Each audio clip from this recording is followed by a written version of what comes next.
कसे तरी दिवस काढता. पण आता सध्या इतर हिवाळ्यात किंवा उन्हाळ्यात जर भरती घेतली तर विद्यार्थी फुटपाथवर वगैरे झोपून कसे तरी दिवस काढता. पण आता सध्या पानकाळ आहे. पानकाळात विद्यार्थ्यांनी कुठे झोपायचं, काय झोपायचं, सरकारने या कुठल्याही प्रकारचा विद्यार्थ्यांचा विचार न करता डायरेक्ट भरती घेतली. एवढंच म्हणणं आहे की जे मुलांना एकामागे एक ग्राउंड घेता मुलांना तुम्ही जास्तीत जास्त दिवस द्यायला पाहिजे होते. कारण की माझे आज इतके हाल झालेले आहे की मी रात्रभरून डायरेक्ट लोकल गाडीमध्ये येताना उभून आलेलो आहे. डायरेक्ट मला त्रास झालेला आहे. सगळं हात पाय सर्व कालपासून काहीच खाल्लेलं नाही आहे. मेहनत करून जीव तोडून करतायत, पण सरकार थोडं बी गांभीर्याने घेणं झाले. नागपुरात सध्या पोलीस भरती सुरू आहे. तसं तर संपूर्ण राज्यामध्ये पोलीस भरती जी आहे ती राबवण्यात येत आहे. एकाच वेळी नागपुरात सुद्धा पोलीस भरती सुरू आहे. 347 पदांसाठी तब्बल 32,000च्या जवळपास अर्ज जे आहे ते या ठिकाणी आलेले आहेत. आपल्यासोबत राज्यातील विविध भागातून आलेले ही काही तरुण मंडळी आहेत. आपण यांनाच विचारूया, तुमचं नाव सांगा, तुम्ही कुठून आलेले आहात आणि 2022-23ची भरती आहे जी आता होते, काय सांगाल? नमस्कार, माझं नाव निलेश बांगर. मी छत्रपती संभाजीनगरवरून आलेलो आहे. खरं तर भरतीबद्दल सांगायचं ठरलं तर सरकारचा जी पानकाळाची भरती चालू आहे 2022-23ची, याच्यावर जवळपास संपूर्ण म्हणजे जेवढे पण पोलीस भरती करणारे विद्यार्थी हे नाराज आहेत. कारण की मी छत्रपती संभाजीनगरवरनं नागपूरला आलेलो आहे. कसली व्यवस्था नसताना पानकाळात भरती घेणं हे सर्रासपणे चुकीचं आहे. विद्यार्थ्यांचे फार हाल होत आहेत. भरतीवर जर समजा हे आपलं रोडवर घेत आहेत, एखाद्याला आता सध्या सिनपेल वगैरे चालू आहे, चिखलात एखादा पडला वगैरे भरतीच्या मुलाचं परिपूर्ण नुकसान जातं. शासनाने भरतीच्या मुलांचा विचार करायला पाहिजे होता. आता सध्या कांगणे सर वगैरे विविध प्रकारचं वयवाढीचे आंदोलन चालू आहे. आता आम्ही संभाजीनगरवरून भैया लातूरवर नाशिक ठिकठिकाणी महाराष्ट्रातनं कान्याकोपऱ्यातनं भरतीसाठी आलेले विद्यार्थी आहे. शासनाने विद्यार्थ्यांचा विचार करायला पाहिजे होता. कारण की जर इतर हिवाळ्यात किंवा उन्हाळ्यात जर भरती घेतली तर विद्यार्थी फुटपाथवर वगैरे झोपून कसे तरी दिवस काढता. पण आता सध्या पानकाळ आहे. पानकाळात विद्यार्थ्यांनी कुठे झोपायचं, काय झोपायचं, सरकारने या कुठल्याही प्रकारचा विद्यार्थ्यांचा विचार न करता डायरेक्ट भरती घेतली. आता सध्या इथं आम्हाला यांनी सांगितलं आहे आश्रय बिल्डिंगला कसाळकर सर म्हणून कोणत्या आहे ते, इथं आम्हाला आश्रय बिल्डिंग आहे इथं देणार आहे ते पद. मग बाकीच्या ठिकाणी बाकीच्या विद्यार्थ्यांचं काय, आता मुंबईला ठाण्याला जी भरती चालू आहे, नाशिकला जी भरती चालू आहे, छत्रपती संभाजीनगरला जी भरती चालू आहे, तिथं जोरदार पाऊस सुरू आहे. पाऊस सुरू आहे, अशा विद्यार्थ्यांचं काय, शासनाने हा विचार करायला पाहिजे होता. आमचं म्हणणं एवढंच होतं, फक्त शासनाने एवढे दिवस भरती लांबवली, अजून पानकाळ होईपर्यंत भरती थांबवायला पाहिजे होती. विद्यार्थ्यांना टाईम द्यायला पाहिजे होता. कारण की यात विद्यार्थ्यांचे खूप हाल होत आहेत. आपण बघितलं विद्यार्थ्यांचे मोठे हाल होत आहेत असं यांचं म्हणणं आहे. कुठलाही सोयी सुविधा नाही आहे. तुमचं नाव काय आणि कुठून आले तुम्ही आणि कधीपासून या पोलीस भरतीची तयारी करतायत? माझं नाव संदीप राठोड. मी जळगाव जिल्ह्यातील आहे व तालुका चाळीसगाव इथून आलेलो आहे. मी काल 19 तारखेपासून पुण्याला SRPFच्या ग्राउंडला गेलो होतो. माझा एक दिवस आड ग्राउंड आलेला आहे. 19ला माझा SRPFचा ग्राउंड झाला व उद्या माझा इथं सिटी पोलीसचा ग्राउंड आहे. माझं एवढंच म्हणणं आहे की जे मुलांना एकामागे एक ग्राउंड घेता मुलांना तुम्ही जास्तीत जास्त दिवस द्यायला पाहिजे होते. कारण की माझे आज इतके हाल झालेले आहे की मी रात्रभरून डायरेक्ट लोकल गाडीमध्ये येताना उभून आलेलो आहे. डायरेक्ट मला त्रास झालेला आहे. सगळं हात पाय सर्व कालपासून काहीच खाल्लेलं नाही आहे. हे एवढं विचार करायला पाहिजे विद्यार्थ्यांचं. एक लागोपाठ परीक्षा असल्यामुळे विद्यार्थ्यांना काही एक सामना करावा लागतोय संकटांचा. तुम्ही काय सांगाल, कुठून आले तुम्ही? मी इथला प्रॉपर इथलाच आहे. आता सध्या भरती चालू आहे प्रकरणात. आता या पोलीस भरतीच्या 2 भरती चालू आहेत, एक CRPF भरती आणि एक पोलीस भरती. त्या तारखा एकच तारखा आल्यात. असं तरुण मंडळीचं लय नुकसान व्हायला लागलेलं आहे आणि या नुकसानीत तारीख जरा बदल केली पाहिजे एवढंच म्हणणं आहे. आपण बघितलं जे पेपर होत आहेत त्यांच्या ज्या स्पर्धा होत आहेत त्या फार जवळजवळ आहे. त्यात बदल करण्याची मागणी होत आहे. काय सांगाल, कुठून आले तुम्ही आणि काय सांगाल एकंदरीत? मी सातारावरून आलो आहे. माझं नाव विकास रामचंद्र पाटील. आता पोलीस भरती चालू आहे. आता मुलं सातारावरून इकडे येत आहेत. त्यांची राहायची सोय नाही, कशाची सोय नाही. अजून तिथे येऊन उभं राहायला लागतं आहे प्रत्येक गोष्टीसाठी.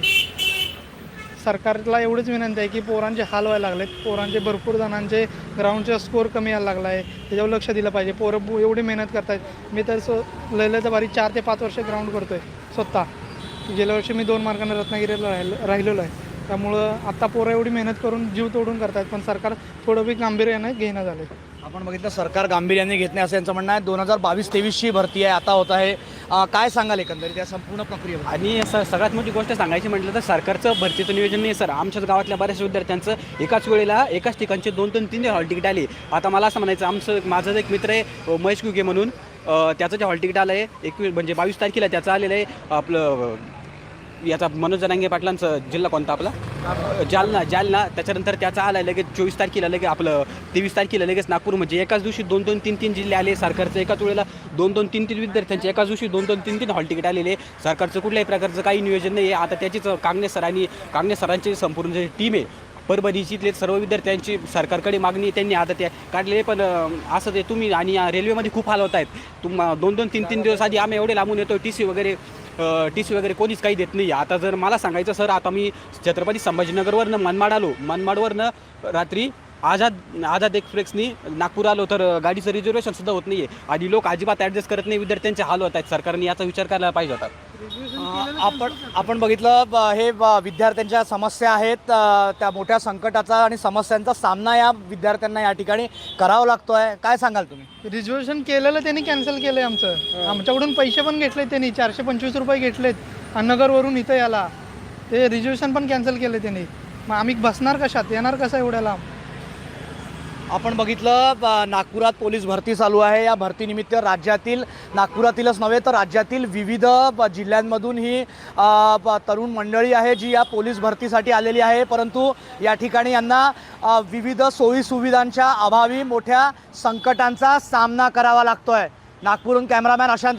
पोलीस भरतीसाठी आज जे आहे ते बीड जिल्ह्यातील पोलीस मुख्यालयामध्ये प्रत्यक्षात सुरुवात झालेली आहे. अनेक दिवसापासून जे आहे पोलीस भरतीची जी आहे ती प्रतीक्षा लागली होती, मात्र कुठेतरी आज प्रत्यक्षात जे आहे ते सुरुवात झालेली आहे. बीड जिल्ह्यामधून जवळपास 7,500 जे अर्ज आहेत, उमेदवारांचे अर्ज आलेले आहेत. कडेकोट पोलीस बंदोबस्तामध्ये जे आहे ते सुरक्षेमध्ये पोलीस भरतीची प्रक्रिया पार पडत आहे. कुठल्याही प्रकारचे गैरफायदा कोणी घेऊ नये म्हणून पोलीस यंत्रणा देखील अलर्ट मोडवरती आहेत. माझ्यासोबत जे उमेदवार आहेत ते आहेत. नेमकी एकंदरीत कशा पद्धतीने तयारी केलेली आहे, काय तयारी केलेली आहे, अनेक दिवसाचा संघर्ष आहे, काय सांगाल? एकंदरीत नाव काय आहे, कुठून आलात आणि कशी एकंदरीत प्रक्रिया पार पडते? हॅलो सर, माझं नाव संजय बाळकृष्ण राणे आहे. मी अमरावतीवरून आहे आणि मी हे जी भरतीची जे प्रॅक्टिस केलेली आहे ते स्वतःच केलेली आहे आणि याचा सराव 6 महिन्यापासून मी कंटिन्यू करत आहे. आणि आज 19 तारखेला मी माझ्या पद्धतीनं तयारी करून भरतीला सज्ज झालेलो आहोत. काय आई वडिलांचे काय स्वप्न? धुळ्यातील पोलीस भरतीच्या मैदानी चाचणीला पावसामुळे फटका बसला. मैदान ओलं झालं, त्याच्यामुळे धावण्याची स्पर्धा पुढे ढकलण्याची वेळ आली आहे.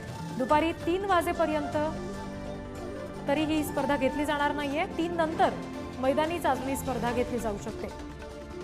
पावसाचा फटका बसलेला आहे पोलीस भरतीच्या या मैदानी चाचणीला. धुळे जिल्हा पोलीस दलात 57 जागांसाठी भरती होत आहे. कालपासून मैदानी चाचणीला सुरुवात झाली आहे. 5 दिवस ही मैदानी चाचणी सुरू राहणार आहे. मात्र काल आलेल्या दमदार पावसामुळे या ठिकाणी पोलीस कवायत मैदान हे पूर्णपणे ओलं झालेलं आहे. त्यामुळे धावण्याची स्पर्धा जी आहे ती रद्द करण्याची वेळ पोलीस प्रशासनावरती आलेली आहे. सध्या ग्राउंड ओलं असल्यामुळे दुपारी 3 वाजेनंतर या स्पर्धा होतील असं या ठिकाणी पोलीस प्रशासनाकडून सांगण्यात आलं आहे. तोपर्यंत आज जे विद्यार्थी आले होते त्यांची पात्रता फॉर्म असतील ते तपासले जात आहेत. तसेच उंची व छाती मोजण्याचं काम या ठिकाणी पोलीस मैदानावर सुरू आहे. मात्र 100 मीटर व 1600 मीटर धावण्याची जी स्पर्धा असते ती रद्द करण्याची वेळ पोलीस प्रशासनावरती या ठिकाणी आलेली आहे. पावसाळ्यात मैदानी चाचणी घेऊ नका असं यापूर्वीच विद्यार्थ्यांकडून जोरदार मागणी होत होती. विद्यार्थ्यांचा तीव्र आक्षेप मैदानी चाचणीला पावसाळ्यामध्ये होता. मात्र हे सर्व आक्षेप झुगारून राज्यभरात पोलीस भरती होत आहे. मात्र पावसाळ्यात ही मैदानी चाचणी स्पर्धा घेतल्याचा फटका आता कुठेतरी बसताना दिसून येत आहे. या ठिकाणी 100 मीटर असेल, 1600 मीटर असेल, तसेच गोळाफेक हे 3 वाजेनंतर होईल असं पोलीस प्रशासनाकडून सांगण्यात आलं आहे. कॅमेरामन प्रदीप राजपूत.